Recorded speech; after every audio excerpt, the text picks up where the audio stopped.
what the middle game is, because many people really get kind of confused what the middle game is. Does that mean the middle of the game, or and how do we understand whether it's in the middle of the game, or what is that? I mean, what's the middle game exactly? The middle game, like the opening and end game, is a stage of the game. The middle game usually we call those type of positions that begin after development of the pieces. This means when I say pieces, I generally neglect the pawns, because the pawns, well, then not that they're not pieces, but I'm talking about the knights, the bishops, the queen, and all the pieces which are standing on the back rank initially. So when all these pieces are out and the connection between the rooks is already made, so for example, it happens often when white plays like this. He plays the bishop, he brings the knight, he plays, okay, those two type of e4, d3 are usually preparational to bring out this bishop. He brings out the queen, and finally when he castles, what happens is that usually the rooks get connected, and when the rooks get connected, then we have the middle game.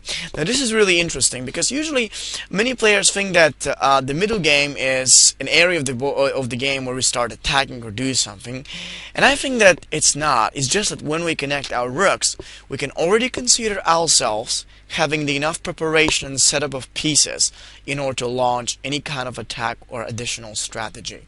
That's what we call the middle game. Mastering the middle game is a very hard and difficult pattern that we have to know, and basically I would say it requires us to know the methods of how to master it and the ideas of how to play it, because I believe that the middle game is the game of the board, actually the stage of the game where more than 95% of the games are already being decided. So basically, every time when you play a game of chess, more than 90 to 95% of the games are decided in the middle game. So how can we master it? What I'd like to share with you right now is a very interesting exercise of a game that was played between two grandmasters, and I can give you then some suggestions on how you can master the middle game stage, how can you plan better, attack better, and most importantly, neutralize your opponent's possibilities better in order to master the middle game strategy. So we have in front of us a position that actually occurred in the game between the Grandmasters Boleslavsky and Bondarevsky in the Tbilisi International Chess Tournament 1951. So this was a very interesting game which happened, and basically it was white who had to play here. This is white's turn. Now many things can be said about this position. Of course, white can start in different areas. Most people who see that position for the first time is going to say, okay, let's figure out where to attack. Or some others will immediately try searching for the best move, because they think that this way they can save time, they can do it quickly, and they can very easily come up with the right suggestion if they do it more in a more focused way, with they're more concentrated. But it's all illusion. I believe that in order to come up with the right strategy in such kinds of positions, I mean, okay, right now it doesn't seem like white has already finished the opening, but he's going to do it in just one or two moves, like with development of the bishop and the queen. So I believe that just in the end of the opening stage, basically the opening stage starts when the opening begins, and it finishes. This means the player connects the rooks, then we have the opening finish. Then we really need to begin thinking, even one or two moves before we finalize the opening and connect the rooks. We have to begin thinking exactly where our plan is going to take place once we develop. And this is one of these positions. White is just two moves away before developing his dark square bishop and the queen, and I believe that right now he can start thinking about the middle game activities that he would like to go. One of my major suggestions for finding the right plan in similar type of positions is to decide where do we have more potential. See, not that many people think about this simple concept. Where do we have more potential in this position? Potential in chess means possibilities, space, control, better resources that one can utilize. And when we think about the position, we can actually focus on the different areas of the board, like maybe the king's side, the queen's flank, and so on, and think about where does white have better positioning. Now at this point, most of you will just look and say, well, it doesn't seem to have a positioning anywhere, so how he can attack? And I say, he should not attack, therefore. If you see that you have no potential on any given area of the board, like you don't seem to be very well prepared, you don't seem to have more space, you don't seem to have any main threats to follow it, basically the most important is to consider improving your position. The improvements of the position can happen with slight moves, little by little, getting the pieces where they belong. Or Even a better way to improve your position, and I would especially recommend it to the beginner and intermediate chess players, is to reduce the opponent's potential, reduce the activity of his pieces, and eventually the space. So right now, what White started with in this position was with the following idea: b2 to b3. Now when we look at the White perspective here, I don't believe that he has any advantage, nowhere. So neither on the king side, nor on the queen side, nor in the center, he has something. So he decides to try and start with the moves that first of all reduce the opponent's own activity.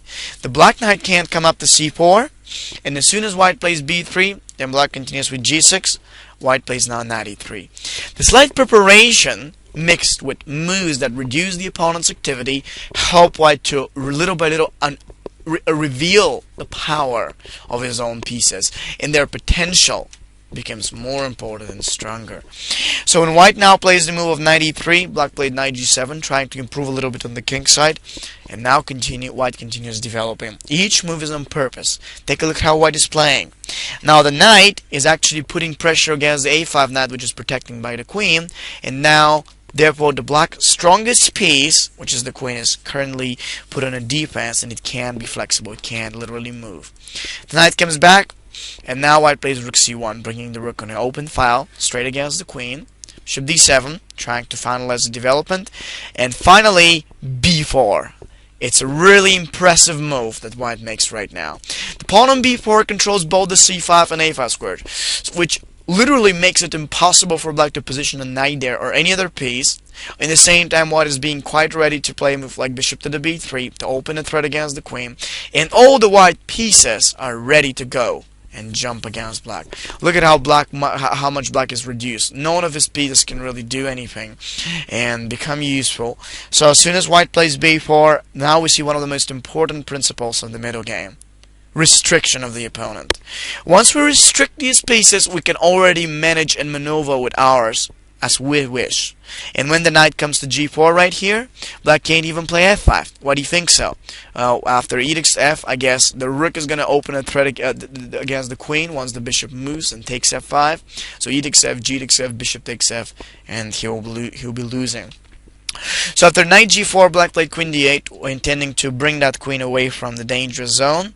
And now queen to e2. The slight preparation in restricting his pieces is always making our opponents more nervous, because they see how their position gets restricted. Nobody likes being restricted, and if you play most in that, you see how your opponents will try to release their position, and sometimes in an inappropriate moment they can create a lot of weaknesses. Exactly what happened to Black in this position. He played f5. If take e takes f5, g takes f5, knight h6 check, king back to h8, and what do we do now? Well, remember what I told you in the beginning. We plan or attack on this exact area where we have more potential, right? Where do you think White has more potential right here?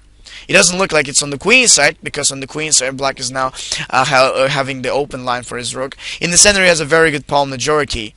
Of course. Where does Black have a weakness? It's his king. The king is already standing quite weak and exposed, and that's why White has to play out there. The move of pawn to g4 is a magnificent one. Many people will judge White for such a move because it seems like he's opening the king. But look at that. Who is having more pieces on the king side? White. So how is Black then supposed to attack you when you have more pieces on this area? He can't. And now the idea is to exchange his pawn and line up the bishop. Queen e8 with a little attempt to bring the queen to g6. Then g takes f5. Then knight takes f5. And what do we do now? Well, let's break through. Knight takes c5. A beautiful sacrifice which in result helps is eventually going to help White after d takes e, queen takes e5 check, bishop f6, in fact, to exchange the queens and then very easily win the knight on f5, leaving Black in a terrible position. So what can we say about this example? It went so quickly. I mean, from a position that seemingly was equal, neither White nor Black were prepared, White won so quickly. So what did he do? What's the secret? Probably most of you are even asking, how can I play like that myself? I want to tell you something. If you want to play like that, if you want to plan better, remember these two essential ideas, which are the only secret for mastering the middle game. This is, first of all, every time before you start any attack or launch any strategy, anytime when you begin the middle game, when you have already connected the rooks and so, ask yourself, Where do I have more potential? Where do I have a target? Where can I attack more significantly? And if you don't find, then here comes the second step. Most people really don't find any targets of the opponent on an early stage. And here comes the second step. When you don't find anything so significant on which you would like to attack, the second step is even simpler. Ask yourself, how can I restrict my opponent's most important and advanced pieces? And little by little, how can I improve the positioning of my pieces, bringing them to squares or positions from where they can have better prospects? If you only use that, you'll see that little by little, with more practice, and of course studying the master games like Karpov and some others, you'll be able to improve significantly and master the middle game as much as you can.